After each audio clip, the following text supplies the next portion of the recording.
Bom, gente, o nosso estudo da noite é sobre justiça e sabedoria de Deus. Quando a Andréia, que é responsável pela escala, nos passou o tema, a gente conversa, né? Com o telefone, com tudo, mas é tudo pelo WhatsApp, né? Tudo são as mensagens, né? Ela escreveu para mim assim: tá bom o tema? Eu falei: você que manda, né?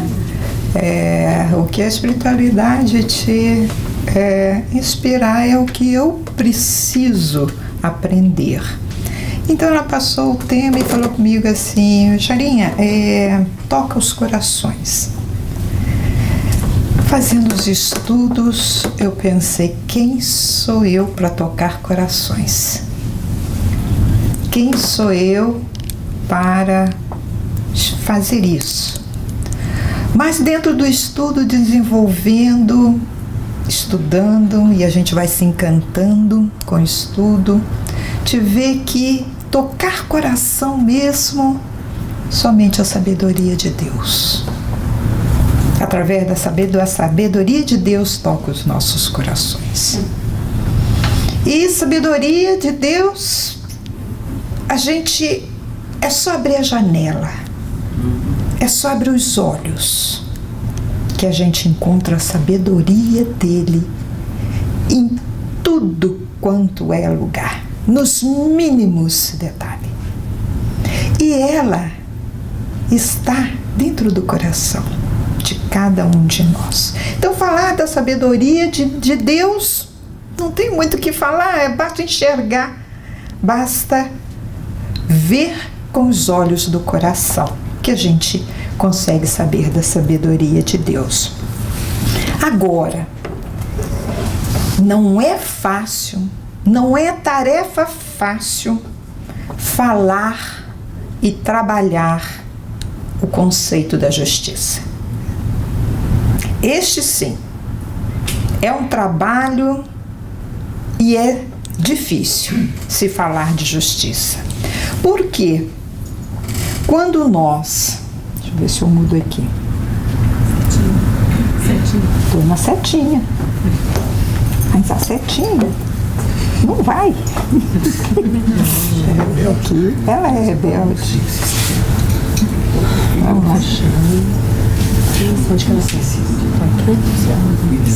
Está no seu pendrive? Está no meu pendrive, já está aqui embaixo, abaixo. Eu passei ela.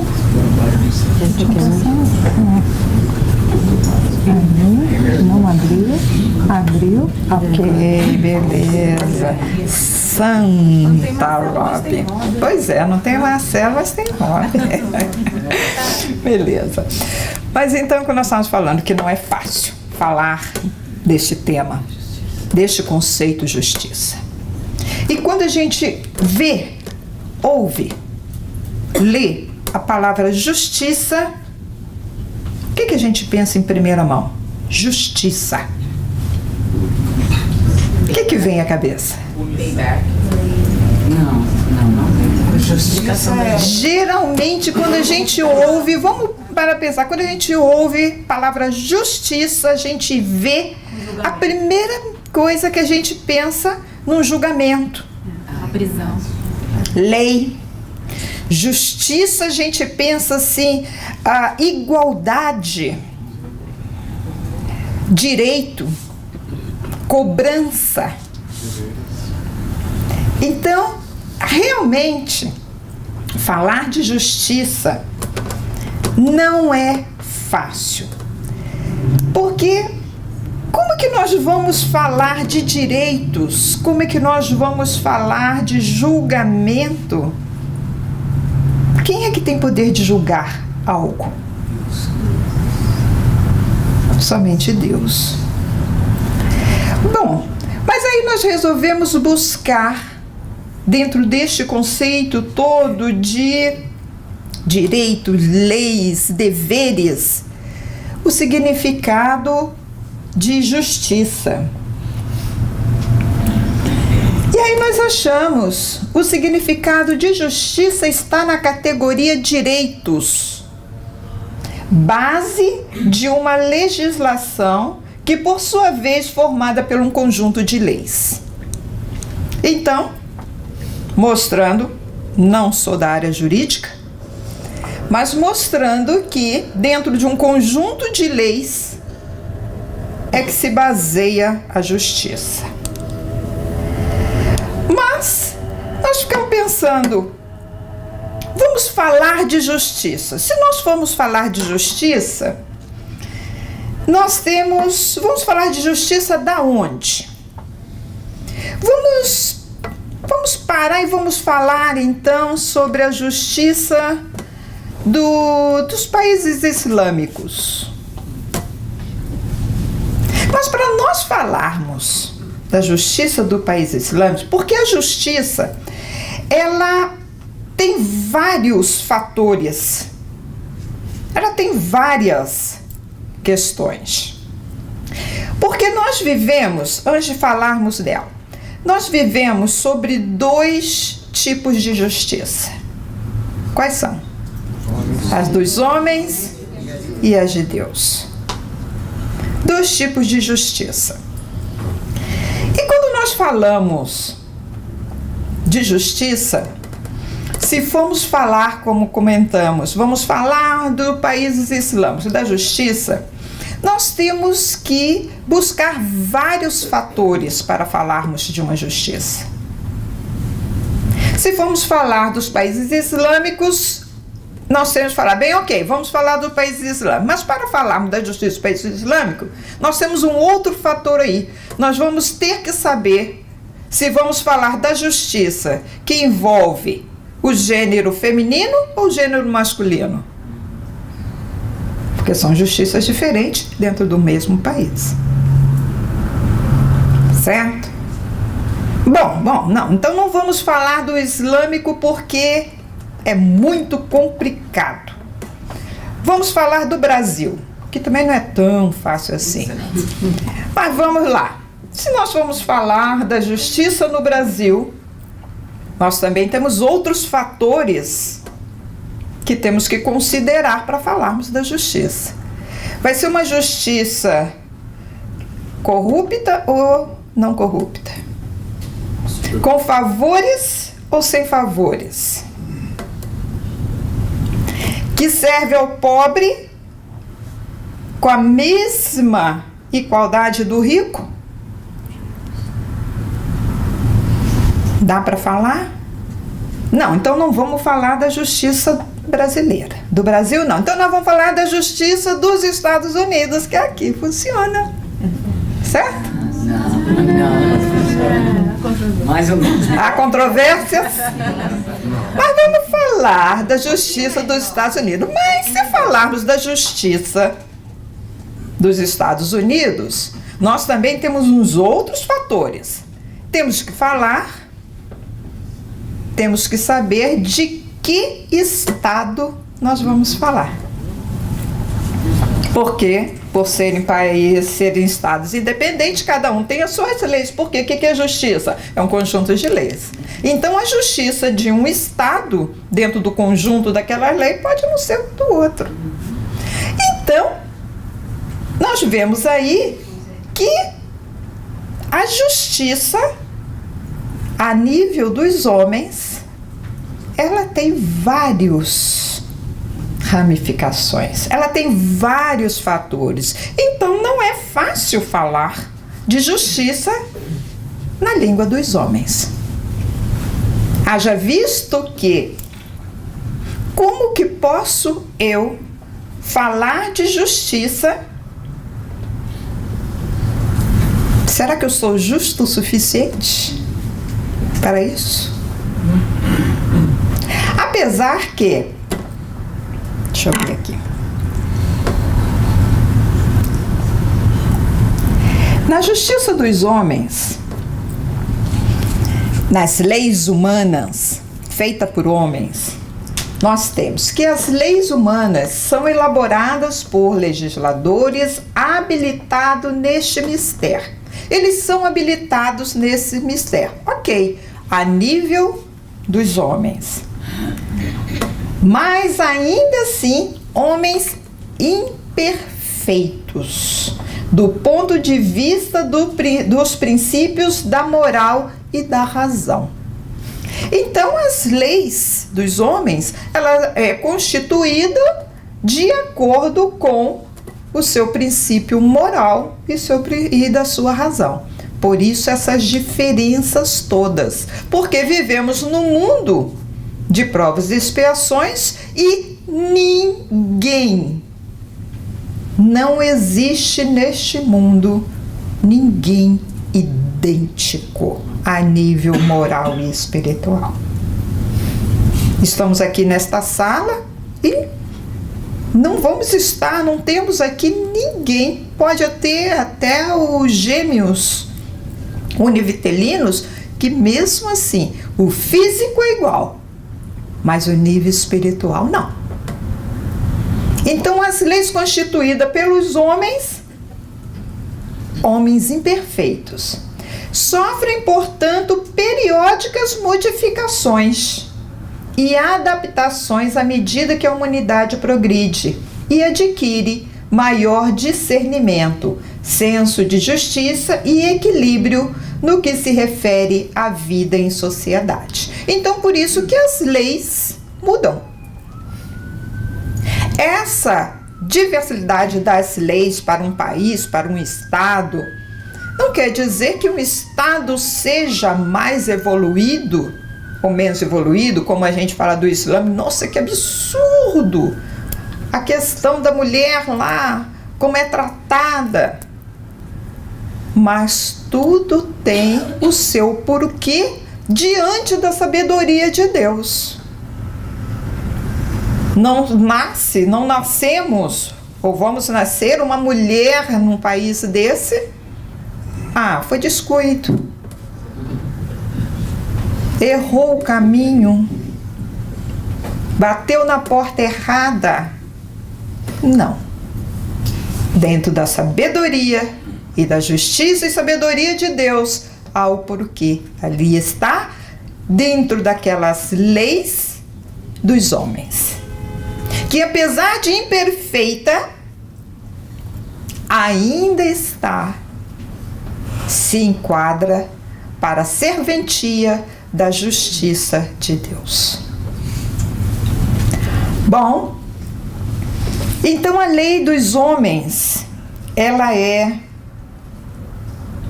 imperfeita e pode ser modificada, porque ao nível que vamos desenvolvendo, ela vai se alterando. Essa questão da alteração mesmo das leis dos homens, assistindo que já virou mania, assistir palestra do Haroldo, e estava ouvindo ele falar sobre essa questão de justiça, porque quando nós falamos do olho por olho, da justiça de Moisés, olho por olho, dente por dente, a gente hoje fala assim, nossa, mas que absurdo, né, que negócio. Feriu o outro, você ferido, arrancou o olho, vai arrancar meu olho. Nossa, mas aquele negócio, que violência aquilo que era, né? Mas, conforme nos diz Haroldo nessa palestra, aquilo foi assim uma medida super providencial que Moisés trouxe. Porque antes, aquele povo hebreu, ele tinha uma justiça, a vingança dele era justiça para ele, da qual que roubava um carneiro dele, ele se sentia no direito, ele se sentia de fazer justiça indo lá e matando todo o rebanho do vizinho. Se por um acaso fosse ferido, ele se sentia no dever, na justiça, de ir lá e disseminar todos da família ou todos descendentes do sangue daquela família. Assim era justiça para aquele povo na época. E vem Moisés e diz, espera aí, vamos botar um tempo nisso daí.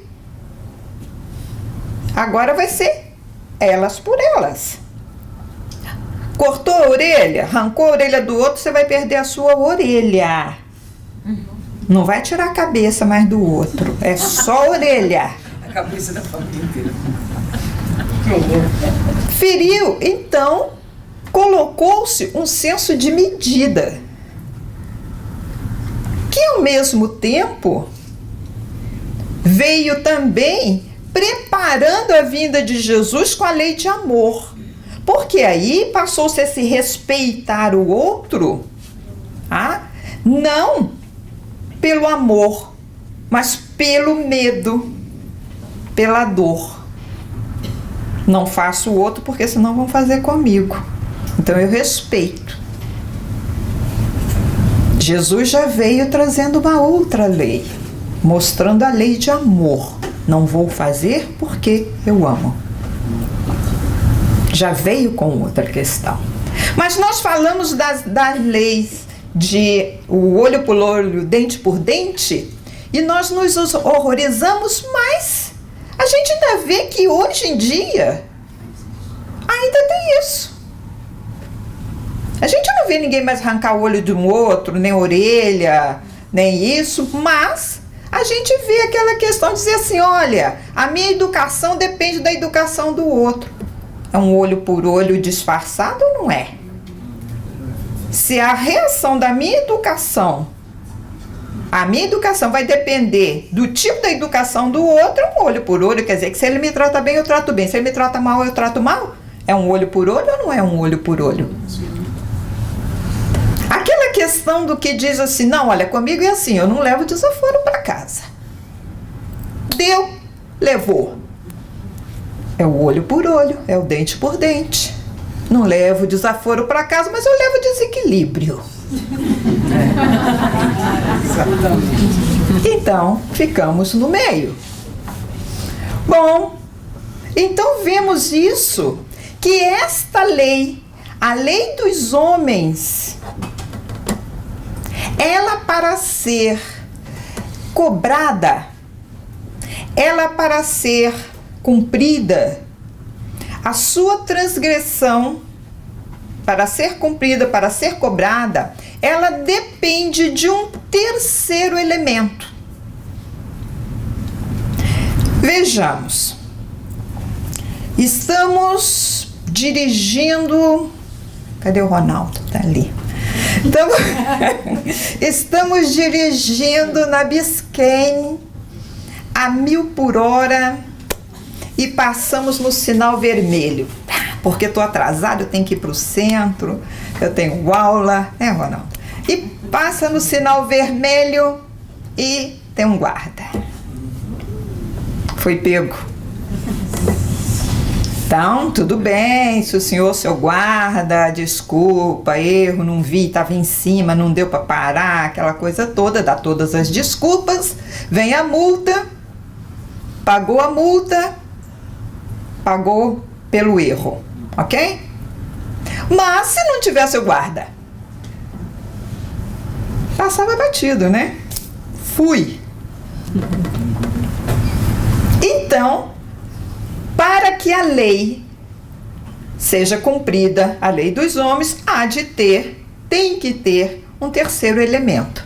No caso aí o guarda, o radar, a foto e por aí afora. Então, ele precisa ter um terceiro elemento.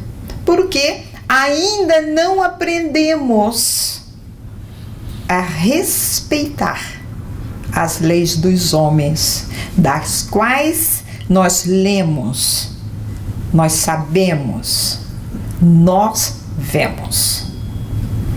Mas como é que ficamos com relação às leis de Deus, a justiça de Deus?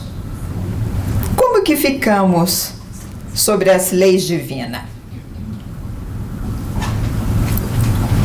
As leis divinas, diferente, claro, das leis dos homens, elas são eternas e imutáveis como o próprio Deus. Se a lei dos homens há modificação, por quê? Estamos sempre modificando, estamos sempre em desenvolvimento, estamos nos aprimorando. Deus, não. Deus é perfeito, eterno, imutável. Então as suas leis, as leis de Deus, ela é imutáveis. Ela é eterna. Ela não sofre alteração. Todos os espíritos, encarnados e desencarnados, estão submetidos à lei natural que governa o universo. Enquanto as nossas leis regem espaços, um estado, um país, uma área circunscrita, as leis de Deus regem o universo. Se nós, encarnados, estamos sobre a lei dos homens e as leis de Deus, nós, como desencarnados, estaremos, tanto encarnado como desencarnado, sempre sobre as leis de Deus. Vemos também que a lei de Deus, ela não depende de um terceiro elemento para ser cobrada. Por quê? Como está no Livro dos Espíritos, cadê a turma do Livro dos Espíritos? 621. Onde está escrita a lei de Deus? Na consciência. Então, não depende de ter o guarda com o radar, nem a câmera. Não precisa. Porque tudo isso, esse radar, a câmera, tudo já está aqui dentro. E acende aquela luzinha vermelha quando a gente transgride uma das leis. Automaticamente acende a luzinha. Aí a gente joga a coberta por cima e diz assim, não vi. A gente tenta apagar essa luzinha. E arrumamos uma desculpa. Não, eu fiz isso porque eu não tive jeito. A gente sempre tem o jeitinho. E não é só porque somos brasileiros, não. Porque é o ser humano. Sempre temos um jeitinho. Então, na questão das leis de Deus, que está na consciência, ela não precisa ter este terceiro elemento. Depende somente de nós. Nós e Deus. Bem, mas como é que já tem essa lei, está na nossa consciência, está no universo, estamos inseridos nela, mas como que na realidade, mesmo nós jogando a cobertinha em cima da luz para abafar, para não acender, como é que a justiça de Deus funciona? Será que só jogando essa cobertinha a gente diz, não, dando a desculpa, dizendo, não, pai, foi sem querer, não fiz por querer, eu fui lá e, sabe, dei uns cascudos no Marcelo, mas, sabe, foi sem querer, passou, tudo bem? Será que funciona na justiça?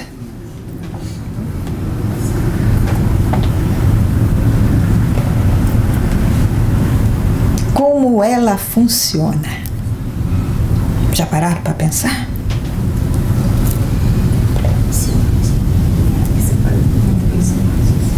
Não existe castigo e nem recompensa. O que existe são consequências. Então aquela ideia do velhinho barbudo, aquele camisolão brancão, né? Com um martelo, o livrão, que hoje não é mais livrão, hoje é computador, né? na mão e dizer assim, olha, você passou por tanto, olha, você fez isso, olha, você fez aquilo. Então, você vai para o inferno. Não, você vai para o céu. E nisso o Ivan e o Marcelo estão ficando expert, porque eles estão dirigindo isso aqui no estudo. Céu e inferno. Tá. Mas é só no estudo, viu, gente? Eles estão só dirigindo isso no estudo. Bom, mas será que aquela questão, aquela ideia que nós fomos criados em que diz assim, menino, Deus vai te castigar. Olha, não faz isso porque Deus está vendo. Ou só eu que passei por isso? Não, a gente tinha medo de Deus. Aquela ideia do Deus punitivo de barbicha e tá, e que na hora do julgamento, o julgamento, vais queimar no fogo do inferno para o resto da vida. E o medo? E o medo? Então, aquela questão da justiça, aquela questão de avaliar os atos. Será que esse ato é para ir para o céu ou para ir para o inferno? Se eu deixar de ir à minha igreja, eu estou queimando no forno do inferno. Então, aquela ideia do castigo divino, a doutrina espírita vem nos mostrar sobre isso. Vem nos mostrar que não existe o tribunal. O tribunal está aqui dentro de nós. Aí eu disse, mas então é mole. Quem é que vai se dizer eu vou para o inferno? Quem? Não, porque eu quero ir para o inferno, porque eu sou má. Então vamos. Não existe castigo e nem recompensa. Deus não castiga e também não recompensa ninguém.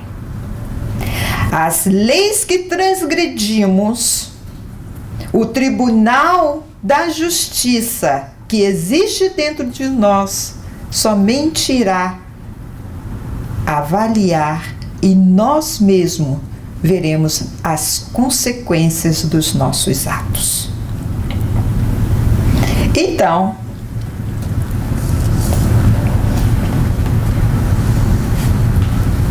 por quê? Porque Deus é bom. Não nos deixa plantar o que quisermos. Por Ele ser bom, Ele nos deixa fazer o que nós queremos. Nós podemos escolher ir pela direita, pela esquerda. Eu posso escolher fazer o que eu quiser, principalmente se eu consigo burlar a lei dos homens, eu fico tranquila. Eu já ouvi uma vez uma pessoa comentar, falei assim, olha, fiquei sabendo que fulano contou uma história lá. Ele cometeu um assassinato, então, época assim, você sabe que ninguém nunca descobriu que foi ele? Pareceu acidente. Burlou a lei dos homens. Mas será que conseguiu burlar a lei de Deus? Ele teve o livre-arbítrio de escolher fazer ou não fazer. E essa questão de Deus, da bondade de Deus, nos dar a liberdade de plantarmos o que quisermos. É o nosso livre-arbítrio, que podemos fazer o que quisermos. Agora, o plantio é livre, mas a colheita, ela é obrigatória. E porque Deus é justo, nós colhemos o que plantamos. Nenhum de nós vai plantar tomate e colher quiabo. Não tem jeito. As sementes que lançarmos é que nós vamos colher. E estamos colhendo. O que lançamos, estamos colhendo. O que lançamos hoje, iremos colher. E porque Deus é justo e permite que nós colhemos, isso chama lei de causa e efeito, uma das leis naturais ou lei divina. É a lei de causa e efeito. Bem, mas aí muitas vezes a gente fala assim, bom, mas se tem essa questão de causa e efeito, e se eu planto, eu colho? Quer dizer que se eu matei, eu vou morrer? Se eu pratiquei, vamos supor, eu disseminei várias vidas, eu vou morrer dessa forma, eu vou passar por isso? Não necessariamente. Muitas vezes a pessoa pensa assim, nossa, tirou vida de vários, vai morrer também da mesma forma, e a gente tenta fazer. Mas já pararam para pensar? Porque muitas vezes a pessoa tirou várias vidas e ela volta para salvar vidas em vez de morrer? Então, a questão da lei de causa e efeito. Nós vamos vendo que com isso não adianta se nós hoje agimos de alguma forma ou vemos alguém agir, porque a gente tem muito disso. De dentro da justiça divina, hoje nós estamos falando isso no estudo no Evangelho. Dentro da justiça divina, a gente rogar a justiça divina para as nossas vinganças. Não faz sentido. Quantas vezes, hoje nós estávamos comentando sobre isso na reunião, quantas vezes a gente diz assim, ó, eu tenho fé em Deus. Deus é justo. Você vai ver, sua batata está assando. Tem a lei de causa e efeito. E automaticamente nós já estamos fazendo, jogando em Deus a nossa justiça, a nossa vingança. Querendo buscar através da lei de causa e efeito, já jogando no outro. E muitas das vezes nós passamos situações que a gente não olha para o lado e pensa em termos do seguinte, puxa, se eu estou passando, se eu fiz e nada eu fiz para isso, o que acontece? Por que será? Será que, aí já entramos na preparação de hoje, será que isso eu não tenho que me submeter dentro de uma resignação, não uma resignação parado de braço cruzado no conformismo, mas em vez de lamentar, de juramentar, de falar mal, de praguejar e por aí fora. As atitudes nossas são nossas, gente.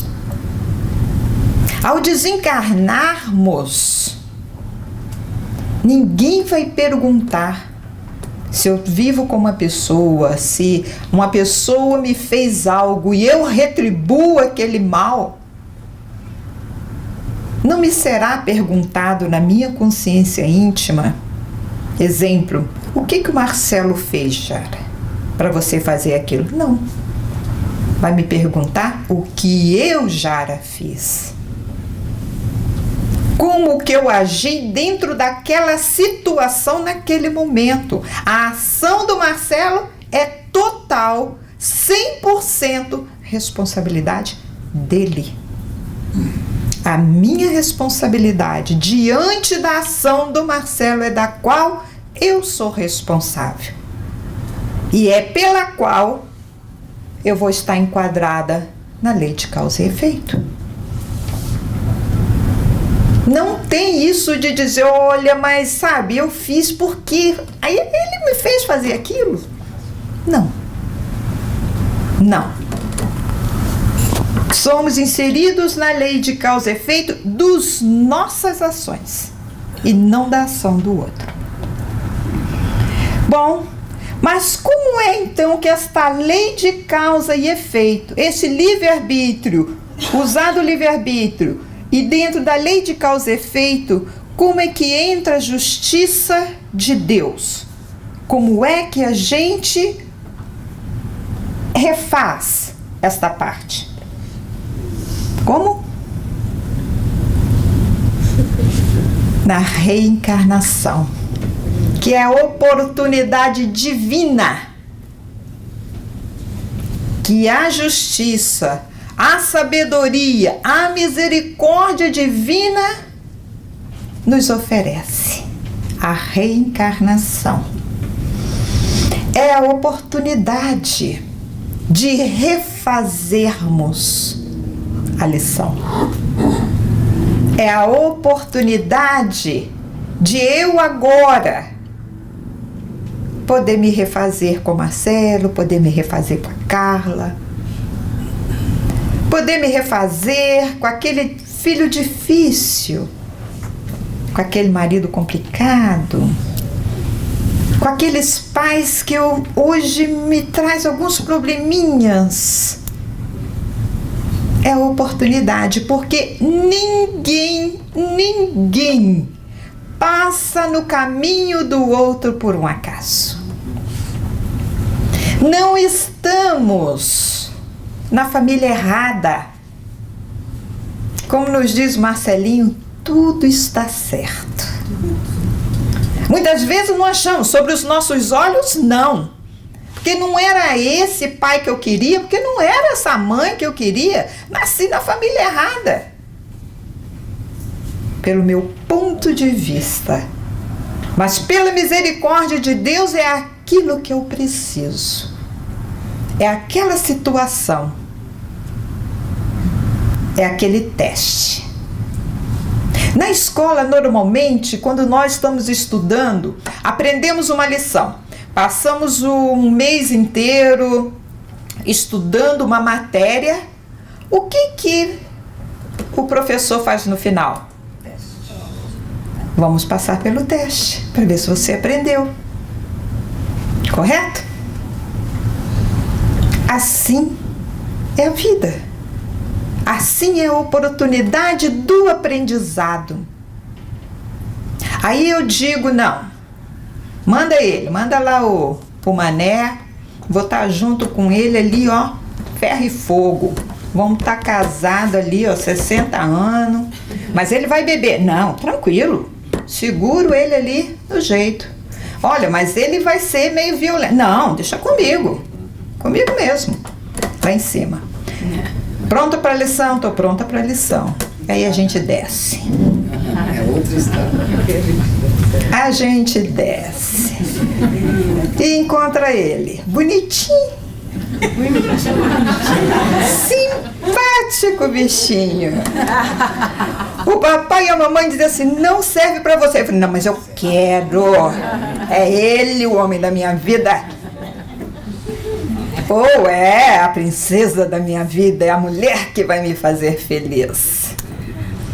E como diz a espiritualidade, há necessidade que haja esse enlace, que haja esse véu. Porque se a gente reconhecesse logo de cara, quem ia? Quem ia entrar nessa? Ninguém, né? Então tem dá aquele véuzinho, aquela coisa, né? A gente fica meio assim, a gente entra. Aí foi. Aí já era. Aí que a gente descobre, mas não era isso, mas era necessário. Era o necessário. Aí diz assim, aí a gente entra para a doutrina espírita e entende que precisávamos estar juntos. Aí a gente diz assim, tudo bem, eu vou aguentar, só para não ter que vir na próxima vez com ele novamente. É uma só. E a gente aguenta. É por aí. É mais ou menos por aí. Não é? Mas o interessante, gente, é que a gente entenda que a reencarnação é a oportunidade divina para que nós possamos crescer, para que nós possamos colocar em prática, para que a gente possa desenvolver o que nós prometemos, o que nós creiam. Se estamos passando, é porque temos a capacidade para fazer, porque Deus não nos dá fardos mais pesados do que possamos carregar. Ninguém está numa prova que ela não possa passar. Ninguém. Todos nós estamos capacitados. Se estamos vivendo-a, é porque estamos capacitados para isso. A reencarnação e o esquecimento do passado. Porque muitas vezes dizem assim, mas por que eu não lembro? Ronaldo, por que eu não lembro? Ronaldo é não. Sorry, Ronaldinho. É muito querido esse amigo. Mas que a gente fala assim, por que eu não lembro de vida passada? Seria muito mais fácil. Se eu tenho problema com a Robin, eu sei que eu tive, deixa eu ir lá resolver logo a situação. Mas não é bem assim. Qual é a mãe, qual é a mulher que amamentaria no seu seio um filho sabendo que ele foi o seu algoz na vida passada? Qual? Qual mulher? Qual ser conviveria debaixo do mesmo teto com aquele que foi o causador da sua desgraça numa vida passada? Então, nos diz o Espírito, por que perde o espírito encarnado a lembrança do seu passado? Não pode o homem, nem deve saber tudo. Deus assim o quer em sua sabedoria.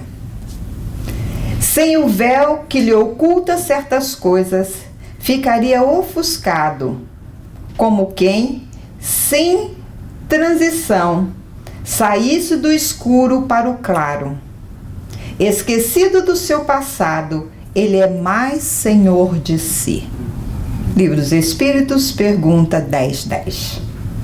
Comentário. Gravíssimo inconvenientes teria-os nós lembrarmos das nossas individualidades anteriores. Em certo caso, humilhar-nos-ia sobremaneira. Em outros casos, exaltaria o orgulho, peando-nos, em consequência, o livre-arbítrio. Porque todo mundo, rainha e rei, todo mundo queria ser, né? Aí acha um súdito dentro de casa e fala, você é súdito, né? Ou então acha lá, ou era súdito e acha a rainha da dentro de casa e assim, agora é minha vez, né? Então, aí está a misericórdia de Deus para conosco, de não lembrarmos. Bem, mas será que a gente não lembra mesmo? Será que a gente não sabe nada? Sim, sabemos. Sabemos porque nós nos autoconhecemos. Nós sabemos. Há múltiplas personalidades que aqui estão. Nós sabemos as vivências, nós sabemos as nossas mazelas, nós sabemos também das nossas qualidades, pena que não a desenvolvemos a essa qualidade.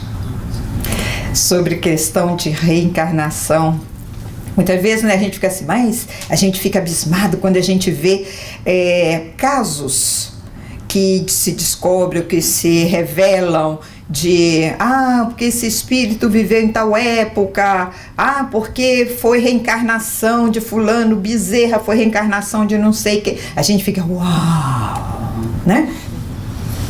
Interessante que, desculpe contar um caso próprio, mas isso aconteceu dentro da minha casa. Uma das minhas filhas, as filhas do meio. Um dia eu chego em casa, na época, ela tinha tipo uns 5 anos de idade, mais ou menos. Eu viajava muito a trabalho.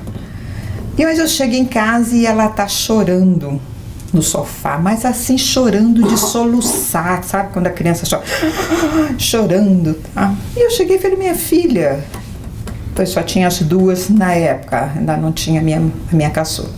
Falei, minha filha, o que que foi, o que que houve, tá? Achei que ela tinha brigado com as irmãs tinham brigado. Falei, o que que foi? Eu tô triste com você. Falei, mas comigo, minha filha, o que que foi, o que que houve, tá? Aí ela, com muito custo, ela falou, você não me levou no seu casamento. Eu falei, quem é, minha filha? Como isso? Você ir chorando, sabe? Eu tô triste, você não me levou no seu casamento. Eu falei, minha filha, mas que doida. E ela me contou, e eu fui conversando, puxando, e ela muito sentida mesmo. Eu fui puxando e ela me contou. Eu falei, minha filha, mas por quê? Mamãe não te levou no casamento? Onde que a mamãe deixou você? Com quem que você ficou? Você ficou com a vovó? Não. E ela relatou um fato que só eu e meu pai sabiam. E meu pai já estava falecido quando ela ouve esse fato. Ela contou. O vovô veio te buscar, e relatou o vestido que eu tava. Ela veio te buscar, você saiu pela porta e eu fiquei, você não me levou comigo. Vingança. E ela simplesmente, porque todos já tinham, no meu casamento todos já tinham ido, meu pai ficou por trás para sair comigo. E realmente, meu pai entrou pela porta e veio me buscar, eu estava no quarto, sabe? Bom, na hora eu pensei, antes, quando ela falou do casamento, eu falei, encher a cabeça dessa menina. Viajei, ela mostrar o álbum, alguma coisa, e encher a cabeça dela. E já ia, né, em cima do pai dela pra brigar. O que você fez? Aquela coisa assim, delicada. Mas, bem delicada. Mas, deixei que ela contasse o restante, e ela conta uma cena que ninguém, só eu e meu pai, saberíamos da cena. Então, já nos mostra, né, na época eu já era espírita, tá, mas mostra que ela em espírito já ali estava, assistindo a tudo, para depois de 4 anos, 6 anos, ela nascer, ela viu. Então a gente vê aí, eu tenho essa experiência própria em termos da existência, pré-existência do espírito antes da carne, né? Mas voltando à questão da reencarnação, que nós não lembramos sim. Basta seguirmos o que nós temos dentro de nós. Se amamos a Deus, se sabemos da sua grandiosidade, misericordioso para conosco, entendemos essa grandiosidade, esse presente maravilhoso que Ele nos dá, que é a vida, que nós temos. Porque sabemos que a fila do outro lado para a reencarnação de espíritos, querendo uma oportunidade, está imensa. E nós estamos aqui. Nós estamos no laboratório da vida, prontos para trabalharmos isso. Pronto para trabalharmos a nós e darmos um passo maior. A reencarnação nos chama a resgate. Humberto de Campos, no livro Contos e Apolos, ele conta a respeito do circo de Niterói. A história que chega, que na época dos cristãos sendo quitados, sendo perseguidos, sendo lançados às feras, sendo lançados nas arenas, numa festa, ao receber um visitante ilustre, eles resolvem fazer um circo, trazer cristãos, homens, mulheres, crianças, e como um espetáculo para este visitante, atear fogo. E colocando os cavalos que junto ao fogo saíam a esmagar as pessoas. Somente uma porta para a saída e o desespero. Passam-se os séculos. Humberto de Campos nos fala que a providência divina reúne esses organizadores desse funesto e miserável acontecimento debaixo da mesma lona, de uma lona, e passam pela mesma situação. Mas, se olharmos para isso, vamos generalizar, vamos pensar, meu Deus, o que me espera? Mas lembramos também de Jesus, lembramos da fala de Pedro, quando ele diz que o amor encobre as multidões de pecado. Nós viemos para amar, para aprendermos a amar, aprendermos a perdoar. E Chico Xavier nos diz: toda vez que a justiça divina nos procura para acertos de conta e nos encontra trabalhando em benefício dos outros, manda a misericórdia divina que a cobrança seja suspensa por tempo indeterminado. Somos falíveis. Somos devedores até o último fio de cabelo. O que nos traz aqui hoje, neste momento, é a misericórdia divina. Porém, a misericórdia divina, para nos dar upgrades, vamos dizer assim, para postergar as nossas cobranças, somente o amor que desenvolvemos. O trabalho no bem, o amor ao próximo, o amar a Deus sobre todas as coisas e o próximo como a nós mesmos. É vamos dizer, um mantra, é esta a ferramenta que nós temos diante da misericórdia de Deus para nos ajudar a quitar os nossos débitos.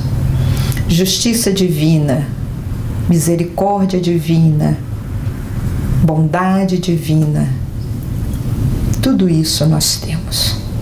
Basta que saibamos usar, basta que saibamos colocar em prática. Que Jesus nos abençoe e nos guarde em sua paz.